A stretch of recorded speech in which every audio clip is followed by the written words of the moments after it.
చిన్నపిల్లలను ఆటంకపరచక వారిని నా యొద్దకు రానియుడి. మత్తయి సువార్త 19:14. దేవుని యొద్దకు చేరకుండా ఆటంకంగా ఉండి వారు తల్లిదండ్రులే. మొట్టమొదటి ఉపాధ్యాయులు తల్లిదండ్రులే. వారు నడవలసిన త్రోవలో వారు నడిపించాలి. తల్లిదండ్రులు మోకాళ్ళుండి ప్రార్థించాలి. అది చూసి మీతో పాటు మీ పిల్లలు ఏకీభవించి ప్రార్థిస్తారు. కొందరు తల్లిదండ్రులు పిల్లలకు సాక్షాత్తుగా అబద్ధాలు నేర్పిస్తూ ఉంటారు. అప్పులవాడు వచ్చినప్పుడు భయంతో నాన్నగారు ఇంటిలో లేరని చెప్పుమని పురమాయిస్తుంటారు. నీవు గంటల తరబడి సెల్ఫోన్ చూస్తూ సమయం వృధా చేస్తే వారు కూడా సెల్ఫోన్కు అలవాటు పడతారు.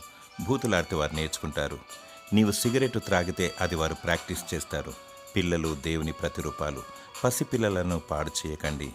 పెద్దయ్యాక నరకానికి గురి చేయకండి. వేకువజామునే లేచి కన్నీటితో వారి కొరకు ప్రార్థించండి. చిన్నతనంలో తల్లిదండ్రులను కోల్పోయిన అభాగ్యులున్నారు. వారిని ఆదుకోండి.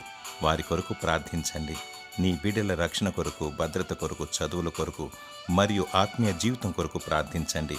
ప్రభు అయిన యేసుక్రీస్తు మార్గంలో నడిపించండి. దేవుడు మీ పిల్ల తరమును దీవించునుగాక. Amen, amen, amen.